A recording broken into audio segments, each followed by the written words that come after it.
Hola, soy uno de los miembros de la organización de las mañanas docentes de médicos de familia y comunitaria y voy a presentar este proyecto. Nace con la idea de reforzar la formación de los residentes de medicina de familia y comunitaria.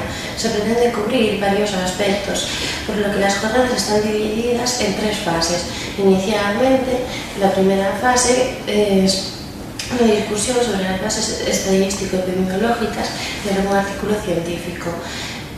Usamos como base un artículo de nuestro ámbito que vamos a ir desgranando con la idea de valorar la consistencia.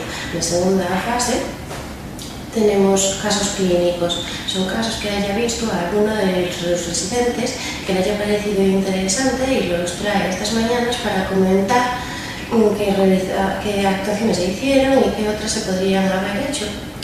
La parte final de la mañana son unas sesiones clínicas, exposiciones teóricas con una fase final, una ronda final en la que se hacen preguntas, comentarios y se participa de la forma que queramos.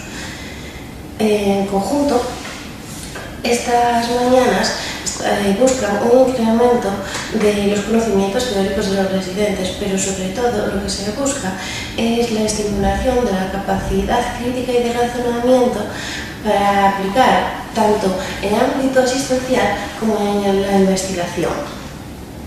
Desde la organización me gustaría invitar a todo aquel que quisiese participar y para ello os recordamos que se programan para el primer miércoles de cada mes, aunque se puede variar en función de los festivos.